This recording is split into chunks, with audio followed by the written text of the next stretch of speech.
Hello and thank you for joining me, Lara Quie, for the Legal Genie Podcast. Following my career as a corporate lawyer at Dentons and DLA Piper, I reinvented myself as an entrepreneur and then as Asia Pacific Head of Business Development at Duane Morris. After a life event introduced me to the world of executive coaching, I set up my own consultancy where I coach lawyers, leaders and founders on how to design their best life. I coach on building one's book of business, personal branding, LinkedIn skills, growing self-confidence, and how to get to the next level. If you are looking for someone with whom to share your challenges and who can help you move forward if you are stuck, then reach out to me through my website at laraquieassociates.com. This podcast is intended to give you an insight into the lives and careers of movers and shakers in the legal industry. I ask my guests to share their best advice with you that I hope you will find helpful in your legal journey. Please rate and review the podcast on Apple Podcasts to help us reach more people who may find it helpful. I hope that you will enjoy the conversation. Hello and welcome to episode 27 of the Legal Genie Podcast with me, your host, Lara Quie.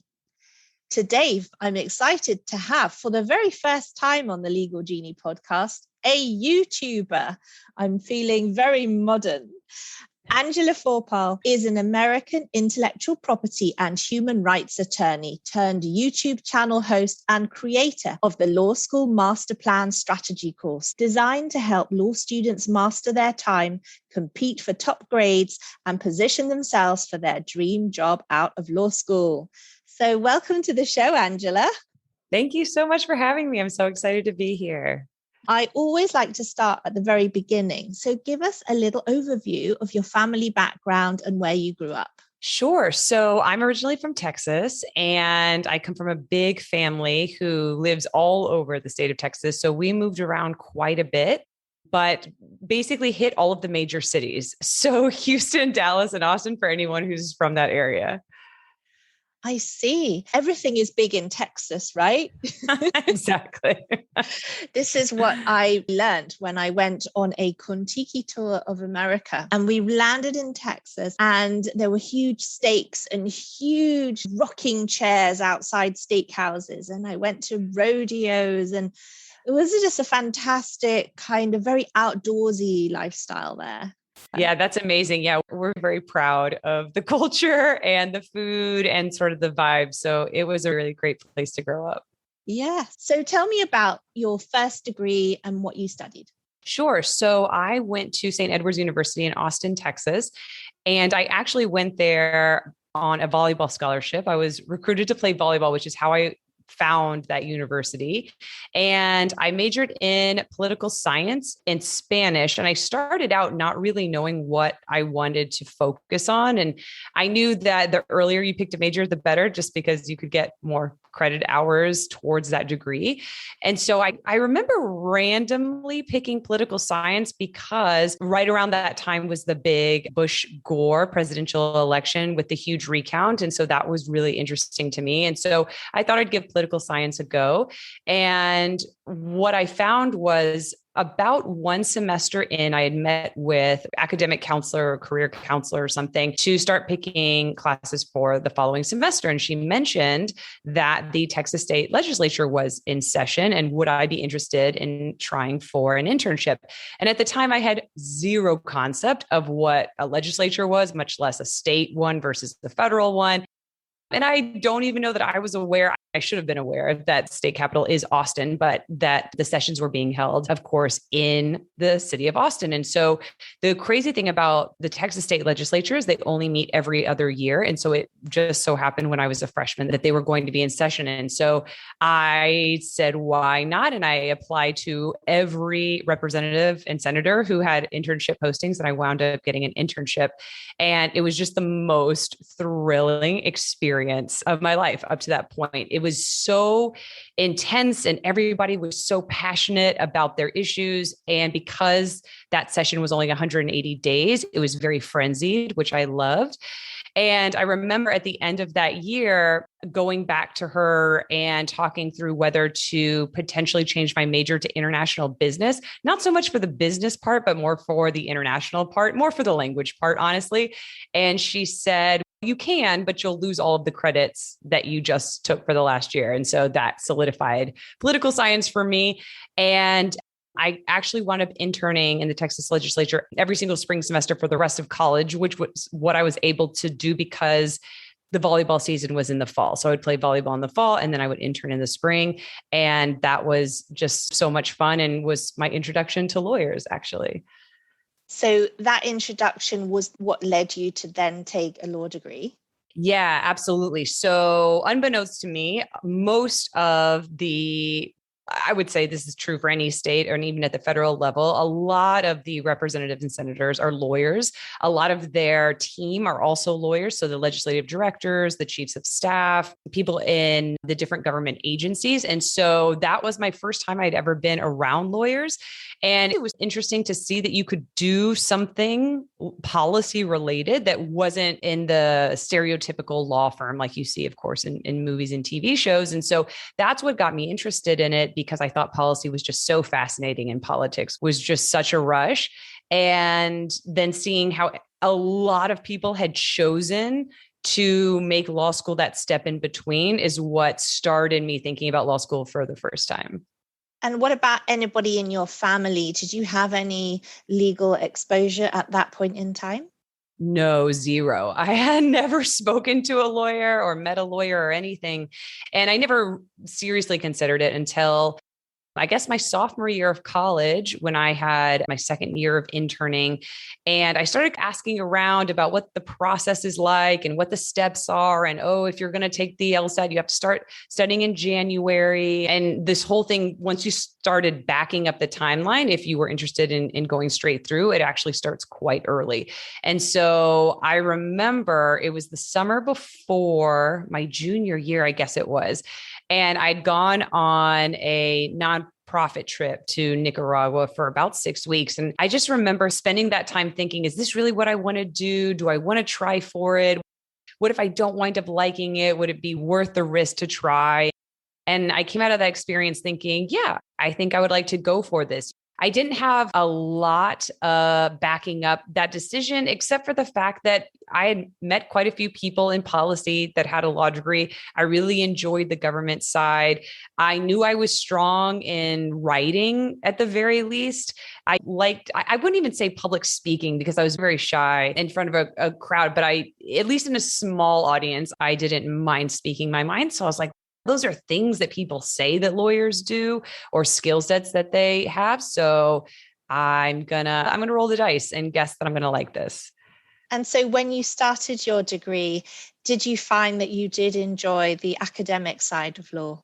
Yeah, I think like a lot of us, I had a love-hate relationship with it. So I really enjoyed law school. I thought the classes were incredibly interesting and the pressure of performing in class was just ridiculously unnecessary, but also thrilling at the same time. And then also just the insane pressure and stress of performing on final exams was just really nuts. But yeah, the classes themselves I enjoyed, and the experience of law school I enjoyed. And I went straight through, and I was very accustomed to being a full-time student. That was essentially my whole life up until that point. And so I never had this difficulty of being in the working world full time and then trying to come back. It was just very second nature to me.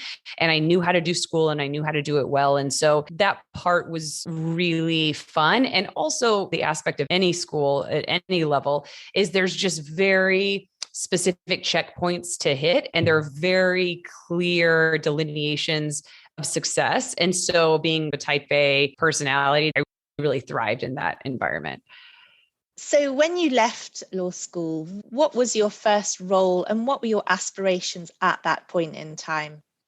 Yeah. So I had no idea what to expect heading into law school. Didn't talk to anybody about it. I didn't do any research about it, nothing. And so when I started, all I knew was that it was some version of school. And so that meant studying and that meant taking exams. And I was on board to do that part. And then as you're in law school, you start hearing different aspects of what a legal career is like. And people will start throwing around firm names and they'll start talking about processes like OCI or on-campus interviewing. And then you'll hear sort of buzzwords like judicial clerkships. And so just piece by piece, I started to learn these things just by word of mouth, honestly. And what became clear to me was that at least in the US, there's a very set path for what doing really well looks like. And it means getting really high grades, and it means getting a judicial clerkship out of school, and then it means going to a big law firm. And that's what quote unquote success looks like. And again, coming from that, check all the boxes, do all the things, quote unquote, I was like, great, that's what I'll do. And I'll work really hard and I will shoot to do all of those things that are on the list. And that's how I did law school. I did it very by the book, and it wound up working out really well. I enjoyed it a lot, but I also never for a second considered any alternatives. It was just, that's what people tell you to do. And so I was in a position to do it. So that's what I did.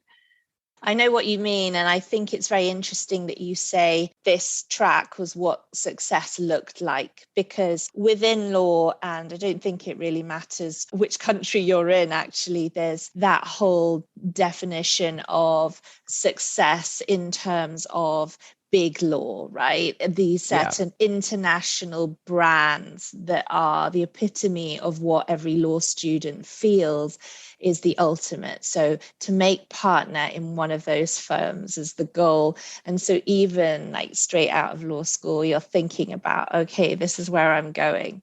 So it's pretty interesting that you also mention getting a judicial clerkship. So I know that's your first step that you took. So tell me about what that involves and why you would do such a thing. Yeah. So a judicial clerkship in the US basically means you go to work for a judge in his or her chambers and you help the judge research and write judicial opinions, basically. And so in the US, it's considered very prestigious, especially if you are able to clerk for a federal judge. And so that was what was burned in my mind and sort of the language that was communicated to me. The best way to position yourself for judicial clerkship is to get a judicial internship, usually when you're in the second year of law school, because that process actually begins the summer after your second year. And you apply, and then if you're lucky, you get an interview or several interviews, and then you get an offer, you accept, and the clerkship begins right when you graduate. And so I was clerking for a federal district judge in Dallas, Texas. And it is just a dream job. It is just such an incredible job, especially for a brand new baby lawyer right out of law school.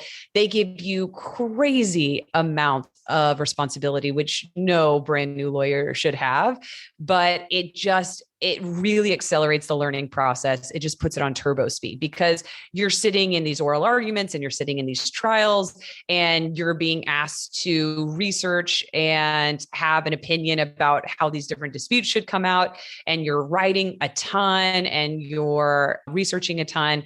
And it's so fantastic. And usually in the US, at least, they're only a year long. Sometimes judges will have 2-year clerkships, but it's generally a year. And because they're so highly valued, even if you have an offer from a law firm, they will gladly wait for you to join. So they'll defer your offer so that you can clerk and then come work for them after you're finished. It sounds like it's a really great way of seeing real life law in action. Because I think the thing about law school is that everything is very far removed, very theoretical. You're learning the rule of law, etc. But then you're there in the court, seeing it all in action. What sort of law were you involved in during the clerkship? Yeah. So at the federal district level, we don't have separate civil and criminal courts. So a federal judge will hear both. And for the criminal cases, we were able to sit in and participate in both, but the civil cases have way more motions being filed. And so 99% of the work is going to be on the civil side, just because in criminal cases, there just aren't a ton of substantive motions being filed. There's a lot of requests for continuance and things like that are more ministerial. But in the civil cases are really where you get these substantive arguments about different case law and disputes and how things should come out. And so we were able to watch criminal trials, but the research and writing was almost all civil. So you then got yourself to New York. Tell me about what happened then. Yeah. So it was really wild because coming from a regional law school in Texas, and I would say a regional law school anywhere in the US, generally speaking, you are the most competitive for jobs in that geographic region. That sphere is very small. And that's because if you go to law school in a particular city, the professors are going to know more lawyers and have more contacts in that city. You're going to have adjunct professors and clinics and internships all happening in that community. And so it's just easier for you to meet people. It's easier for the different law firms and lawyers to get to know you in that city. And so it's very interesting because even though we're a really transient society, there is this very sort of traditional view that in law firms that they want to know that you're going to stay, even though associate turnover rate is like crazy high. It's something like 80% within the first 5 years of practice. And I think it's 50% in the first 3 years. The turnover is very high. And yet when you interview, they want to hear that you're going to be there forever. And so the way that you promise that or show them that is, oh, look, I went to law school in this city, therefore I have a tie here, therefore I'm going to stay. And so law firms are very wary of people going to law school in one city and then trying to get a job in another city, unless you have some really substantive connection that you can speak to. And so that was what was communicated to us. Now, luckily, Dallas has a really strong legal market. So there are a ton of law firms there. It's a really great place to practice. And the law firm that I interned for during a summer had a New York office. And at the time, I remember that I was coming out of the clerkship, and the original conversation was that I was going to start in the Dallas office. But during the clerkship, I had my first interaction with people from Ivy League schools. I had never, ever before encountered people from Ivy League schools. It blew my mind. They were like these magical creatures that I'd only ever heard of. And when you get to the federal judicial clerkship world, most people are from T14 law schools because these positions are just so competitive and there's so few of them that a lot of judges make cuts based on name recognition of law schools and GPA, that too many applications to go through them one by one. And so that's the situation. So I would say 95% of the people were from top law schools. And so they were, after the clerkship, they were going to places like Chicago and New York and DC and San Francisco. And I just remember thinking, I could try. There's no downside to asking. And I was single at the time, and there was nothing really keeping me in Dallas other than the job. And so I remember asking, and the answer was yes, like a hesitant yes. But the reason I think they wound up saying yes was because the New York office was relatively new and there were no junior associates in it. So I think the youngest associate there was like a fourth year associate. And so they needed young help. And I was coming out as a second year. And so it wound up working. And I remember my co-clerk and I, there were two of us, both from SMU Law, and she also had dreams of moving to New York, which she later did, by the way. And so we were both sitting at lunch and talking back and forth. Are we going to try this? Are we going to do this? Well, if we're going to do it, we have to take the New York bar. Okay. The last day to register, I think, was in April, to take it in July or something. And so we were really scared to ask for time off to take the bar because in a judicial clerkship, it's 1 year. So the expectation is you don't take any time off because it's such a short stint. And so on the last day of registration, we both went into the judge's chambers and asked if we could have, I think it was 2 days off to fly up to New York and take the bar. And he said yes. And so we're like, we have a yes, we got to go for it. So that's how it happened. And yeah, we later both wound up in New York because of it. How much study was involved to take the New York bar?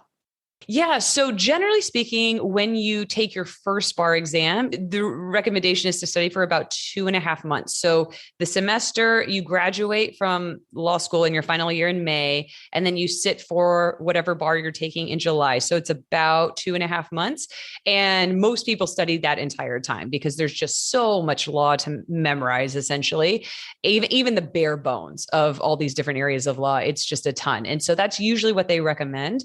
And that's what I did for the first bar I took, which was the Texas bar. And then following the year of the clerkship, when we were going to study for the New York bar, we were guessing because at the time there was no uniform bar exam. And so, yes, the two states bar exams were different, but also the substantive law is not insanely different. The state specific differences are, but we tried to guesstimate how much time we would really need because we just took a bar less than a year ago. Do we really need to study for 2.5 months?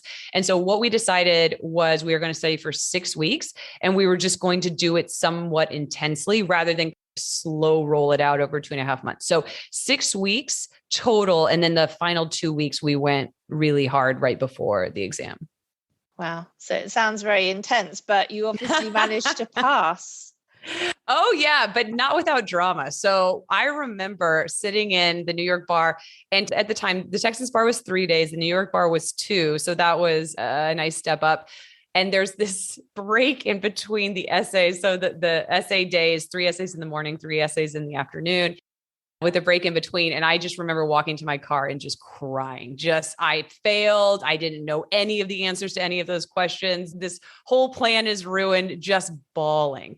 And yes, we both passed. But at the time, I thought I was a goner for sure. There was no way I was passing that exam. So it was a very pleasant surprise when you passed. Yeah, definitely.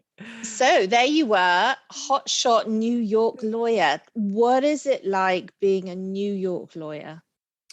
It was so much fun and very, the first year was very much out of a storybook. Our offices were right off of Times Square. And I just remember every single day taking the train to 42nd and 7th and just walking to our office. And it was just beautiful. I absolutely loved it. I fell in love with the city and I was naive enough to not see any of its flaws or any of the downsides and just soaking up every minute of that experience. And I met incredible people who had done, to me, the most adventurous things ever. And I also, coming from Texas, so this is so stereotypical, but the perception of Southerners are that we're very warm and we're very friendly and we're very inviting. And the perception of Northerners is that they're very cold and standoffish and aloof.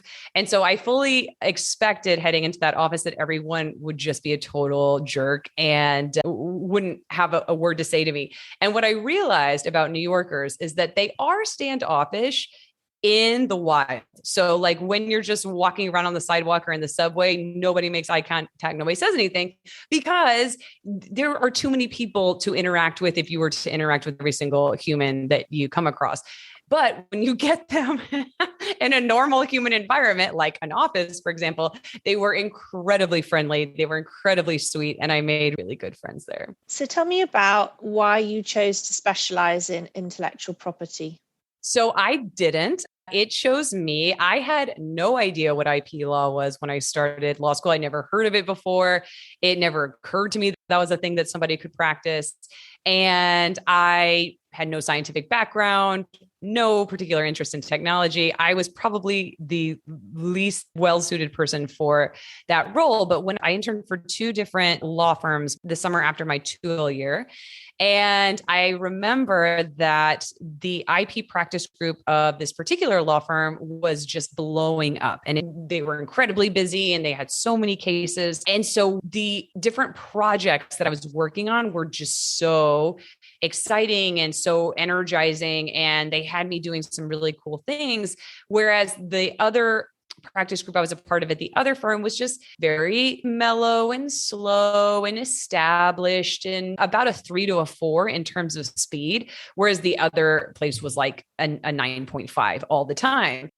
And I knew that kind of talking with other people who had worked at that firm, that it meant that you were going to work a lot. But I could also tell by the end of that summer that I wanted to work a lot. I wanted to learn a lot. I wanted to be at a job that was on fire. I wanted those things because, again, like I was 25 or 26, I guess, at that point, coming out of law school. The only sort of focus that I had at that time was my career. And I was in New York City where everybody's focused on their career. So it was like, yeah, bring it on. Let's do this. And they needed help in the IP group. So those were most of the projects that I had worked on. So I knew the partners, I knew the associates, and I was all in. I was more than happy to start out doing that and just learning as I go. And I think one of the great things about the people I was working with were, when you think in terms of an athlete, where you can't, oh my gosh, what is the phrase? You can't teach someone how to jump, but you can coach them once they're up there, or something like that, which is this is a terrible analogy. But basically, if you have someone who's willing to work hard and learn, you can teach them the specifics of a practice group. Those are not unlearnable. It's just that piece of really wanting to be a part of the team is what they valued. And that's what I had. Yeah, so it's a lot about the growth mindset and attitude. So that willingness to learn, to put in the hours, the intelligence obviously needs to be there, but it's more about being able to, coach someone into that practice area. Yeah, for sure. So you were there for 5 years, obviously rose to senior associate at some point, but what happened at that point? Yeah. So a few things happened. And one of them was I was on a major trial that ended. And anytime you finish a big trial, or if you're a corporate associate, a big deal, there's this release of just energy and exhaustion. And I remember thinking, oh my gosh, I just saw the entire process all together. That was the first case I'd been on, from the filing of the complaint to jury verdict. And I remember thinking, now it all makes sense. I've finally seen every step of the process. I've finally seen why you ask these questions in interrogatories, and why you schedule depositions of these different people, and how these things make it onto an exhibit list, and how you direct and cross-examination, and all these different pieces. And at that moment, I realized that, yes, I could spend a lifetime learning how to be a better litigator. It's absolutely a path that I could have taken. And yet I felt a sense of kind of circular closure of, I get it now and I've seen it. And that felt really good. And for the first time since I started this entire journey, I felt like I could pick my head up and look around and think the thought, what would I do if I could do anything? Because up till that point, I never had thought that thought or asked myself that question, because I was so head down, focused on the work and doing a good job and learning all the things and keeping up and being a great associate and all of the things. And so that was my focus. And at that moment, I was like, I asked myself the questions. Do I like this? Do I want to keep doing this? Is there anything else I would like to try? What else could I do with a law degree? So what I realized was I really liked the litigation process. I also realized I did not love IP. There was nothing about IP that in particular that really excited me, other than the litigation side, that those cases tended to go to trial pretty often and pretty quickly. And I also, the other thing I realized was on our teams, different people would send around like news articles and blog posts and judicial opinions in other cases. And just in off hours, just, hey, this is what's happening in the industry. Hey, did you guys see this lawsuit, or such and such judge issued this opinion? And I just remember thinking, oh, I don't care. I don't care. And this isn't related to what I'm working on, so I'm not going to read it. And it didn't occur to me until I think I got one of those emails, and it finally dawned on me, oh, people are really interested in this, and they're completely nerding out on this, and they're doing this in their free time. And that's when it finally hit me. Oh, I want to find the thing that I completely nerd out on so hard that I have to go and email somebody about it. like I'm just reading these things and I have to tell somebody. And so those were like the two big pieces that kind of came together for me at that moment. This wasn't the first time I had thought this, but it came to the forefront of my mind when I thought about what would I do if I could do anything. It kept going back to this 6-week internship I had as a 1L summer intern, the summer after my first year of law school at a human rights organization where they did several different things, but I worked in the asylum and refugee department. And that just felt, wow, I can't think of a better thing to do with a law degree than that work right there. And I remember thinking when I started at the firm, oh, I'll do those cases pro bono and I'll do them on the side. And then, of course, fast forward 5 years, and I didn't do a single one ever. The closest thing I ever got was signing up for a training and then never going. And anytime it crossed my mind, something would come up with work and it just felt, unconditional, non-negotiable. Like I had to do the work thing that took precedence. And so I never dove into any of the pro bono work. And so I realized if I'm actually going to do this, clearly I can't work at a private firm and do both because I've told myself this for 5 years. And so at that point, also the IP group was slowing down. And so I was like, this is a really good time to transition out. And so that's when I started taking on all these different pro bono cases with different human rights organizations. And it was an interesting time in my life because I was also in this mindset of this voice in the back of my mind. If I could do anything, what would I do? I think it's this thing. Like I need to try and see and test on some of these cases. But one of the other things that came up for me around that time too, was I became enamored with YouTube videos. And up until that time, I'd always used YouTube to watch comedy sketches and celebrity interviews and music videos and like just short sort of entertainment things. And I remember very clearly that I don't know if anybody's a Casey Neistat fan, but he's one of the original YouTube vloggers.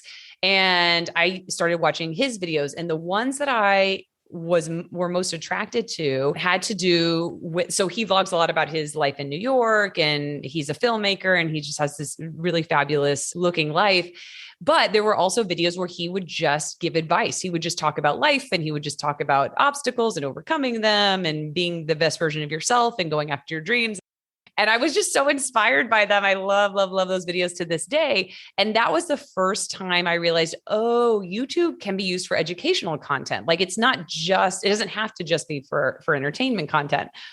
And so going down this path, there's a few books that I read, and I'm going to blank on the names, but one of them talks about how everybody is creative. Everybody is an artist. If you're interested in finding out the way, you can find it, and everybody's way looks different. But The Artist's Way, that's what it's called. And wonderful book. And so I realized up to that point, I thought of people as either artistic or not artistic. It was very binary. And then that book made me realize that no, everybody has creativity within them, and it just comes out and shows itself and manifests itself in different ways.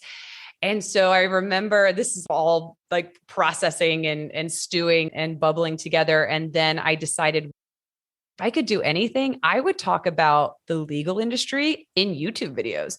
And I know I'm totally rambling, but the other reason that this came to mind, I remember, was because one of the things I thought I might want to do was be a professor. Being a professor always sounded fun. It always sounded interesting. It's, sounded like a cool job, but you always heard professors complaining about having to grade exams and having to do research they didn't want to do and having to live in cities that they didn't want to live in to be able to move up the hierarchy of law schools and things like that.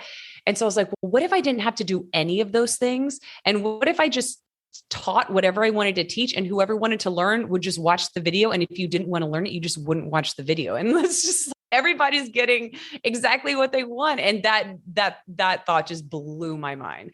And I was like, yeah, that's what I'm going to do. I'm going to make YouTube videos, and I'm just going to talk about things that are important to me and that I have strong feelings about.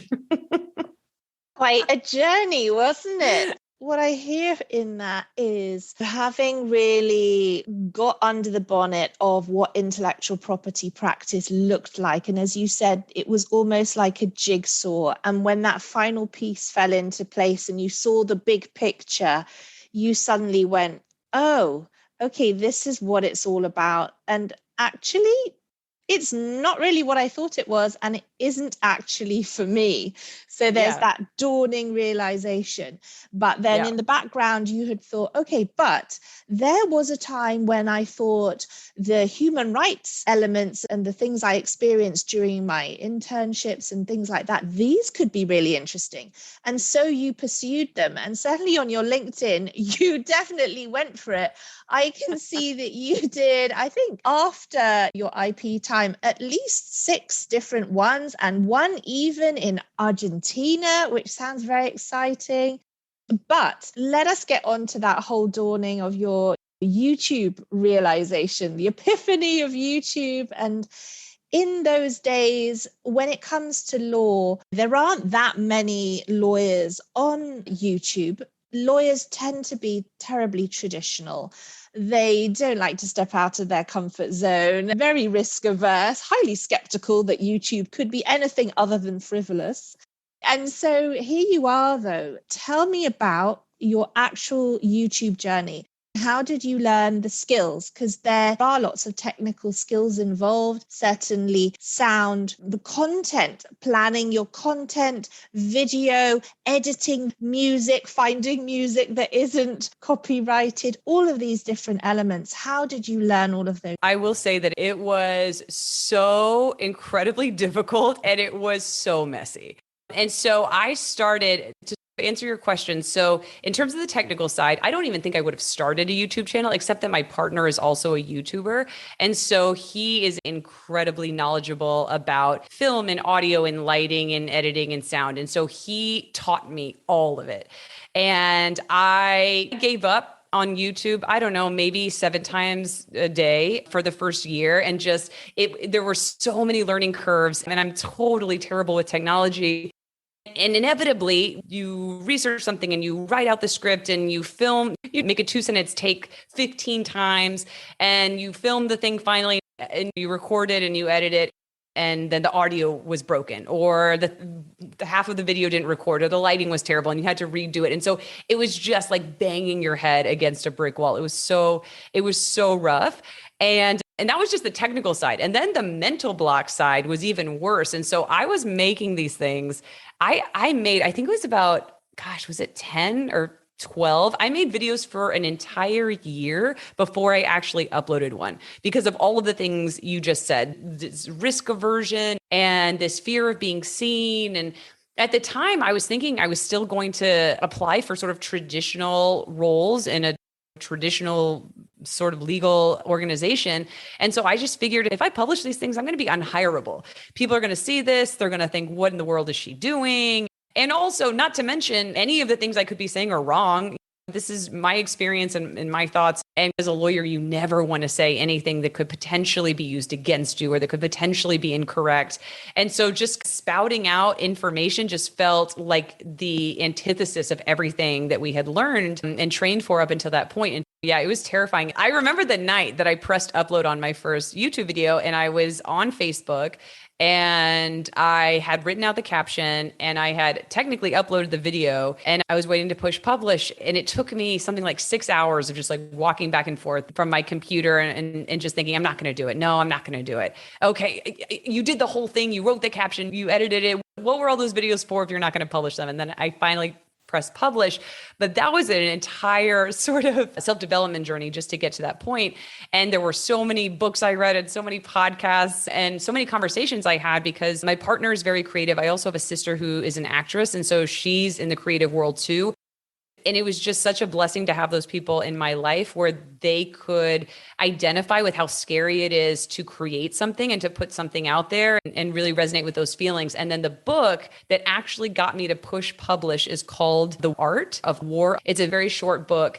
And I don't know if anybody is a fan, anybody follows Charisma on Command, which is another huge YouTube channel. But he, in one of his videos, he said the same thing, like that book made him press upload on his first YouTube video as well. And so if anybody is trying to decide whether or not to get on social media or having a lot of pushback for it, I recommend that book just because it really, to break it down to the bare bones, it's basically saying that whatever's inside of you that you're trying to communicate, you owe it to the world to get it out, and it removes yourself from the process. So you're just the conduit through which this information is flowing.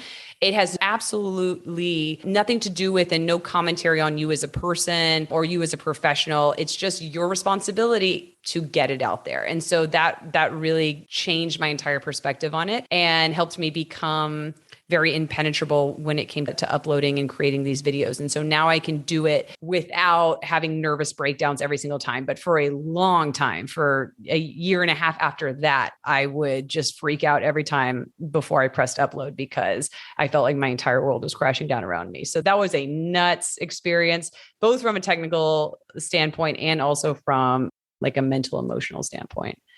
It sounds really quite a journey. It sounds quite painful when I imagine you pacing up and down for 6 hours before you pressed upload. Was that the lawyer in you?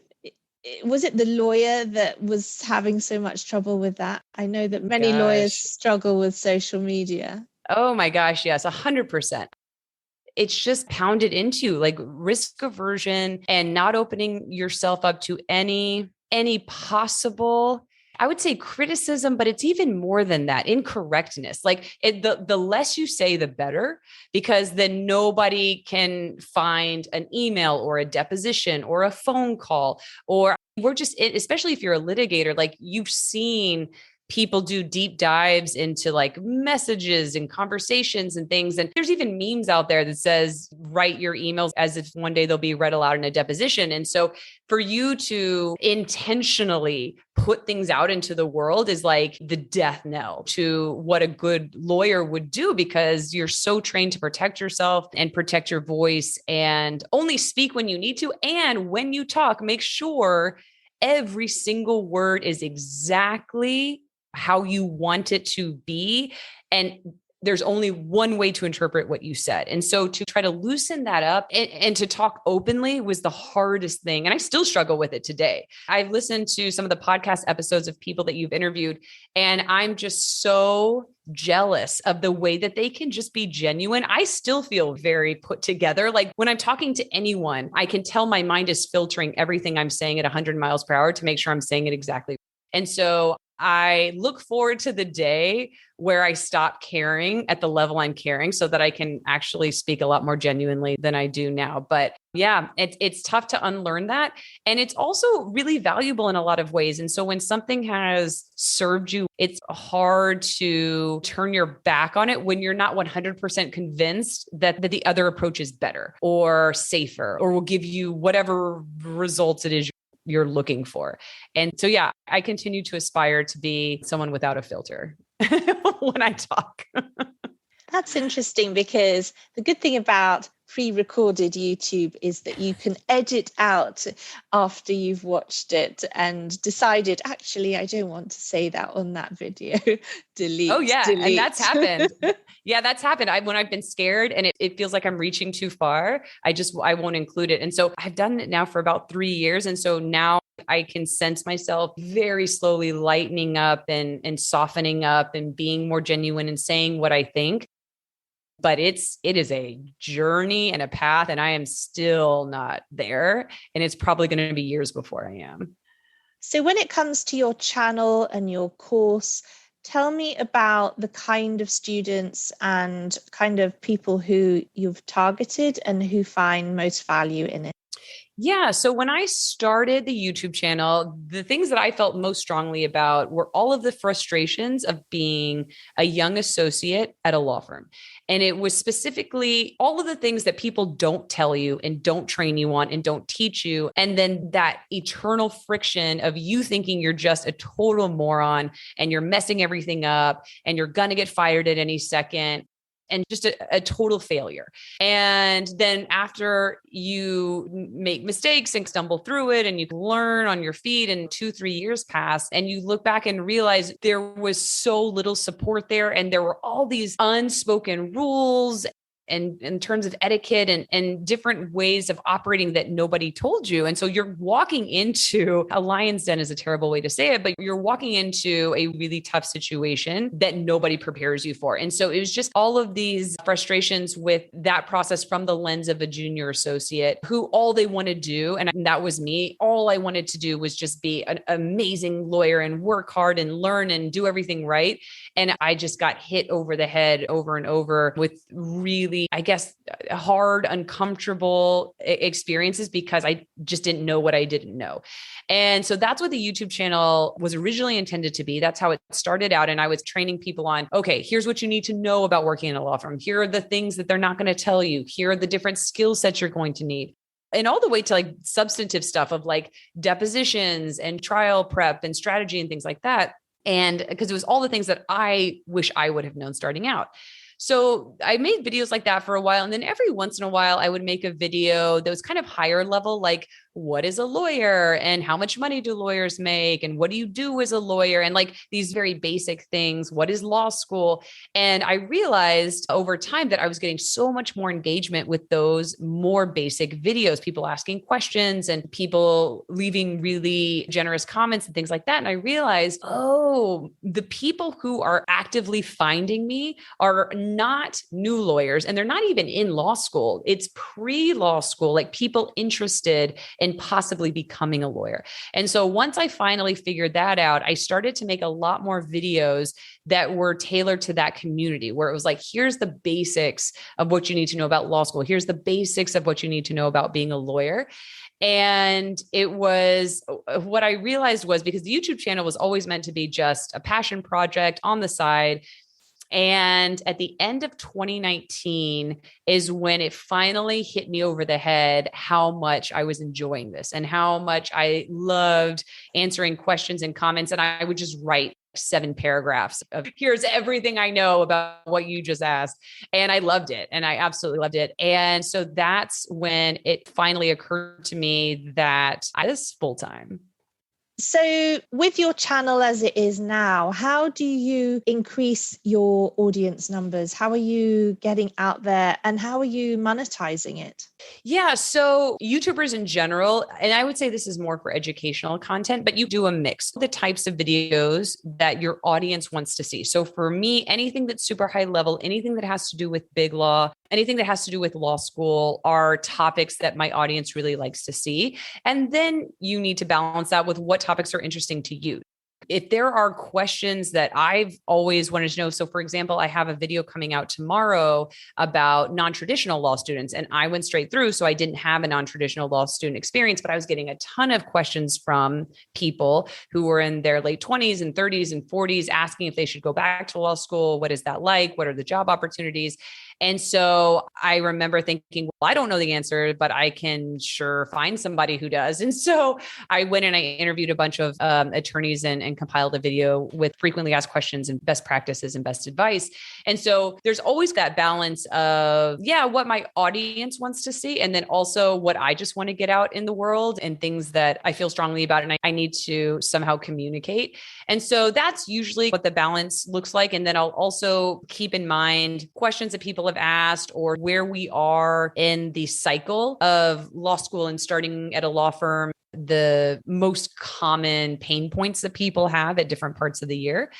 And as far as monetization, so YouTube changes its rules very frequently. But at the moment, I believe it's the same as when I started, which is in order to monetize a YouTube video, you need 1,000 subscribers and 4,000 hours of watch time. Once you hit those 2 metrics, you are then allowed to monetize any video going forward. And so I hit that, I think it took me a little over a year, if I'm remembering correctly. And so from there on out, you're on the back end, you can choose the type of ads and how frequently and things like that. But for me, because the YouTube channel is relatively small in terms of YouTube channels in general, that it's not a big monetization factor in my business. It's much more about getting the message out there and being seen as an expert in my field. And the hope is to have law students and people in general who are just interested in a legal career build that know, like, trust factor, because at the end of the day, if they don't trust me or if they don't think that I can help them, then it does no good to try to have a business serving this community. And so I use my YouTube videos to kind of pay it forward and make sure I'm creating a lot of valuable content up front. And then those who are interested in continuing down the path to actually prepare for law school and be successful in law school, find me that way. So your actual course is an online course on a different platform and not through YouTube?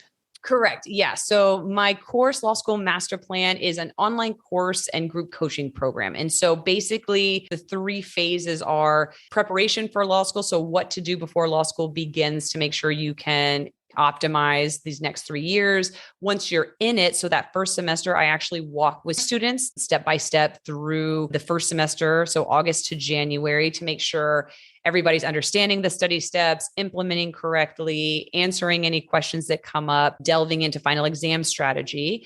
And then the third phase is getting that first job.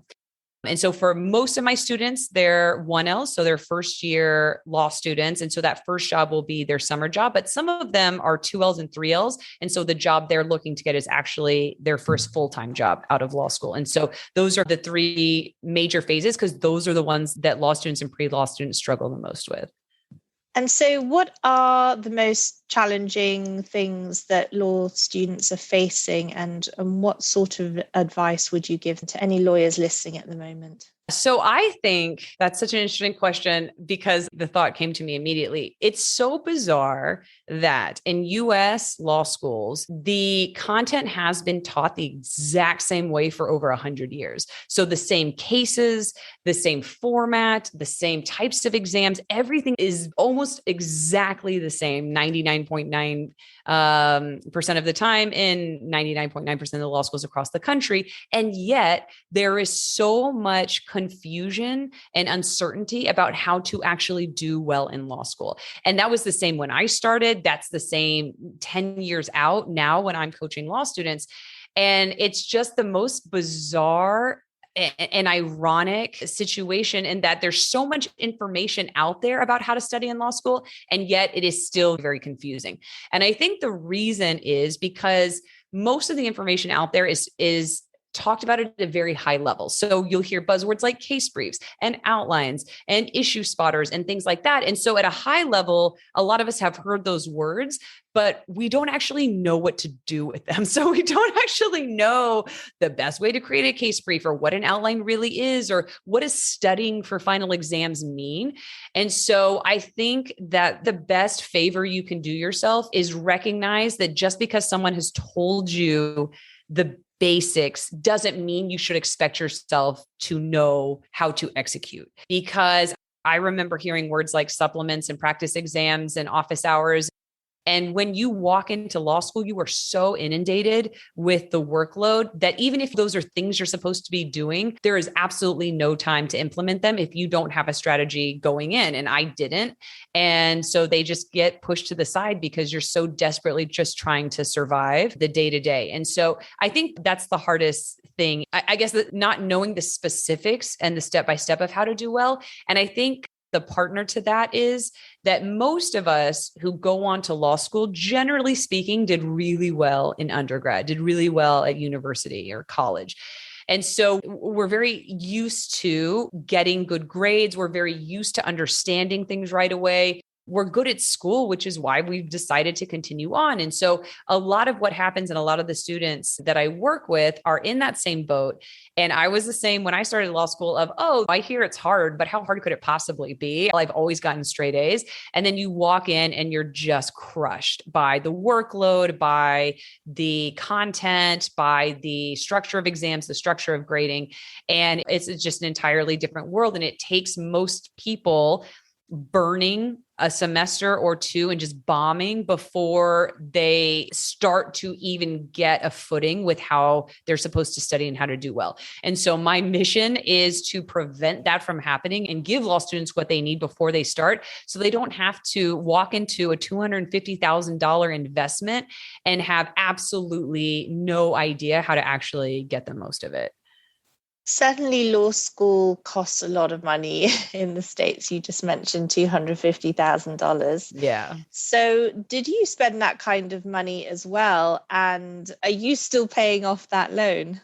So I'm not. I was super fortunate to get a full scholarship to law school. So I remember I borrowed some spending money from my parents.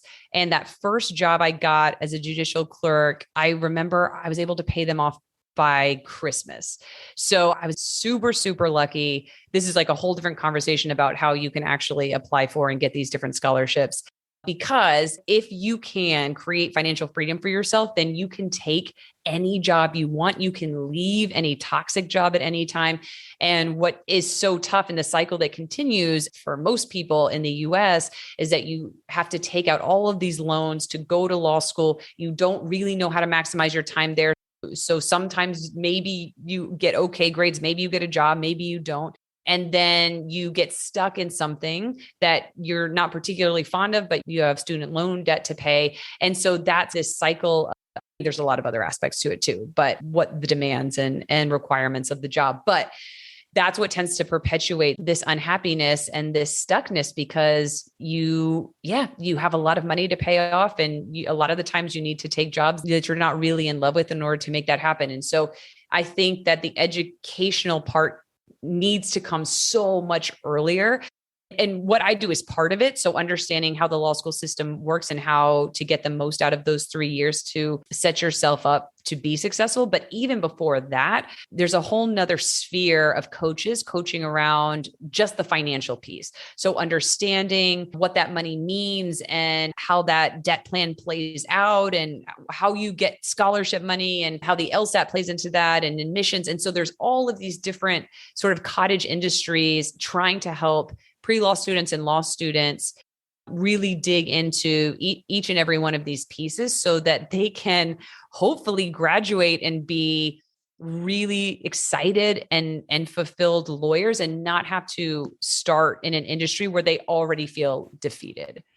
That overwhelming barrier, that level of debt is something that, as a Brit from the UK, that's not something that we understand very well, because usually for most people, you would go to university and then you would, at the end of your course, you'd get a training contract and they would pay for your law school. So in my case, I had 2 years of law school paid for by my firm.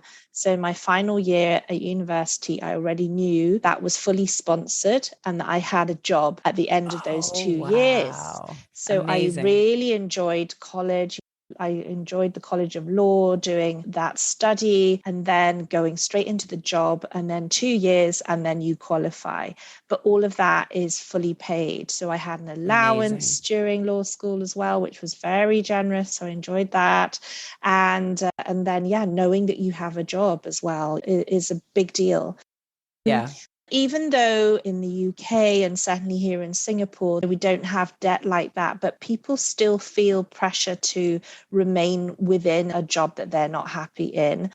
And certainly law is often a very brutal, harsh place with long hours, lots of stress, targets. And of course, with technology these days, that always on feeling, and now the work from home.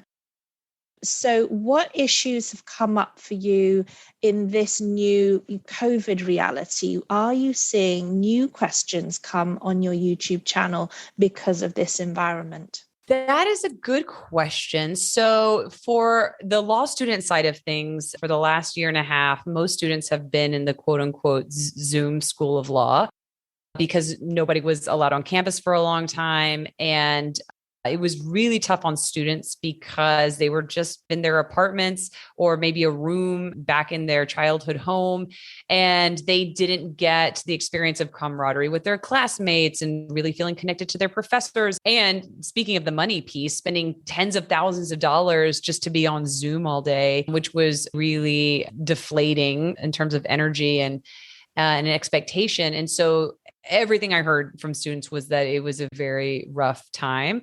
And also the law school faculty were trying to figure it out and how they were going to do exams differently. And then if you go cycle back, people were taking the LSAT online for the first time. And so it was really rough and it was very secluding. And also a lot of students struggled with staying motivated and staying alert in class. And I think it was not ideal. I don't think anyone was really a fan of it, but now most of my students, not all, but most of them are in person back at their law school. And so I did do a video about the different rules that changed because of COVID. So it was things like, the bar exams were going nuts because bar exams had never been remote before. And so all the states were freaking out and they were pushing them back and half doing them remote. And so people couldn't get licensed. And so they couldn't start their jobs. And there were all these exceptions that different states were making. So that was a mess. And so basically when I talked about that timeline of starting in May and then studying 2.5 months till June, people would study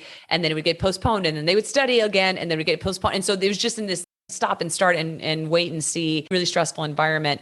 And I did a 2-hour live when all of that was happening, but also all of the rules and restrictions were changing constantly. And so it totally depended on the state you were in and the law school you were going to. People would go and rent apartments just to be told that the campus was closed at the last minute. And so they wasted all this money when they could have just been at home. It's just kind of stuff like that just made it a really tumultuous time for everyone. And there was that first semester, law schools were canceling grades, and there was a huge just wave of pressure for some of the law schools that were keeping grades, because in the US, grades are just the end all be all when it comes to being competitive for jobs. And so there was a lot of back and forth about that. So it was really nuts. And I know that it was tough. It was tough on my students for sure. And now hearing them talk, it's just back to normal stress. It's like the normal stresses of law school, which are incredibly insane and high pressured. But at the very least, they're able to see their professors. They're able to interact with classmates. I even had a student this week say they were going to ask somebody to a coffee, which nobody has done in 2 years. And so that is finally starting to come back. So yeah, it was a really rough time. And I think the law schools did the best they could with it, but not everything worked out perfectly. And then not specifically with COVID, but what wound up happening with law school admissions in the US is that people deferred. And so this cycle was incredibly competitive. And so it was something, I think it had to do with the LSAT going online. There was a different variation, the LSAT Flex. And then there were also a lot of people heading back into school because the economy was down and things like that. And so it was something like the highest score on an LSAT is a 180. And so 175 to 180 had gone up like 100%, 170 to 175 had gone up something like 60%. So people were getting these insane LSAT scores and having these incredible applications and just getting waitlisted everywhere or denied or just no response back. So this application cycle was really crazy, which was inevitably an offshoot of COVID. And so now everybody's watching and waiting to see what the next cycle is going to be like, because a lot of those people deferred a year. So anyway, a lot of upheaval in the law school industry for sure. But I'm just so proud of my students and just their resilience and taking it a day at a time. And the ones that I'm able to coach on a more one-on-one basis, just taking it week by week and making small steps and progress. And that's all you can really do, whether there's a global pandemic or even if it's just a normal law school season. It is a tough road, especially that first year.